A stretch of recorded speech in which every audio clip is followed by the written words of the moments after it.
Hello dear friends, आप सभी का फनी स्टोरी में फिर से स्वागत है। जैसा कि आप सभी को पता है कि आज 2 अक्टूबर है और 2 अक्टूबर को विजय और उसकी फैमिली पणजी गए थे, पाव भाजी खाए थे और 3 अक्टूबर रविवार को वापस आ गए थे। लेकिन आप सभी को ये पता है कि ऐसा कुछ भी नहीं हुआ था। लेकिन इस मूवी में अजय देवगन इतनी बार इन चीजों को कह देते हैं, बार बार इन चीजों को कह देते हैं कि सभी को लगने लगता है कि यही सच है। तो ठीक इसी तरीके से जब हम एमसीक्यू एग्जाम में बैठते हैं तो दृश्यम मूवी चलती है। प्रीवियस ईयर क्वेश्चन हम इतनी बार सॉल्व कर चुके होते हैं, इतनी बार सॉल्व कर चुके होते हैं कि अब वो क्वेश्चन और वो आंसर हमारे दिमाग में प्रिंट हो चुका होता है और हमसे गलतियां होती है। कैसे? चलिए एक एग्जांपल लेते हैं। INICET नीट पीजी में एक क्वेश्चन आता है, this indicated structure is carrying impulse from.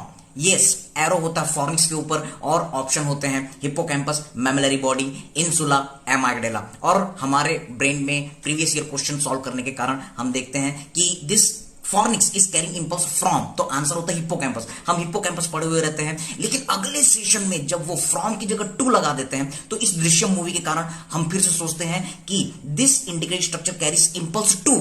To आया हुआ होता है लेकिन हमारे दिमाग में फ्रॉम छपा होता है और हम मार्क करके आ जाते हैं फिर से हिप्पोकैम्पस, जबकि करेक्ट आंसर होता है मैमेलरी बॉडी। सावधान रहें, सतर्क रहें। प्रीवियस ईयर क्वेश्चन का एक बहुत बड़ा ड्रॉबैक है, हमको प्रीवियस ईयर टॉपिक और उसका एक्सप्लेनेशन ध्यान से देखना है। कैसी लगी ये फनी स्टोरी? कमेंट करें। All the best.